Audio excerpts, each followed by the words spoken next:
The laws need to be harder. The laws need to be changed, especially when children are involved. If there's a drunk driver out there that's killing a child, there should be stricter laws. For drunk drivers in Missouri, it takes 3 strikes to get a felony DWI charge.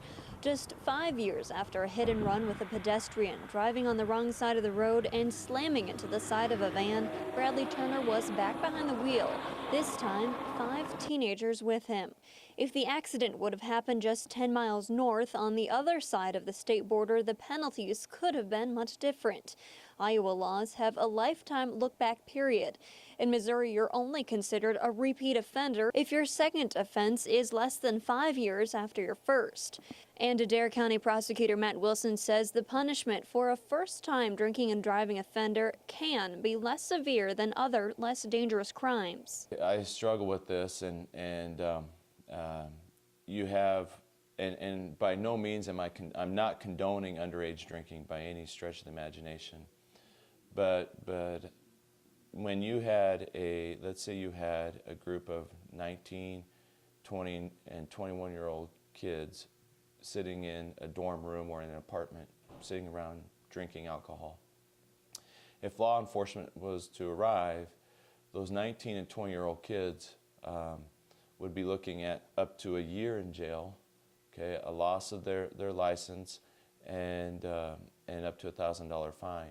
But if one of those 21-year-olds were to leave, say to go to the store or to get food, and get pulled over for a DWI, and it was their first offense, they'd be looking at up to 6 months in jail and a $500 fine. For repeat offenders, it may seem that help comes too late. We have the science more than any other crime out there to point us to who our repeat offenders are going to be, and yet we don't have any real availability of resources until they become felons.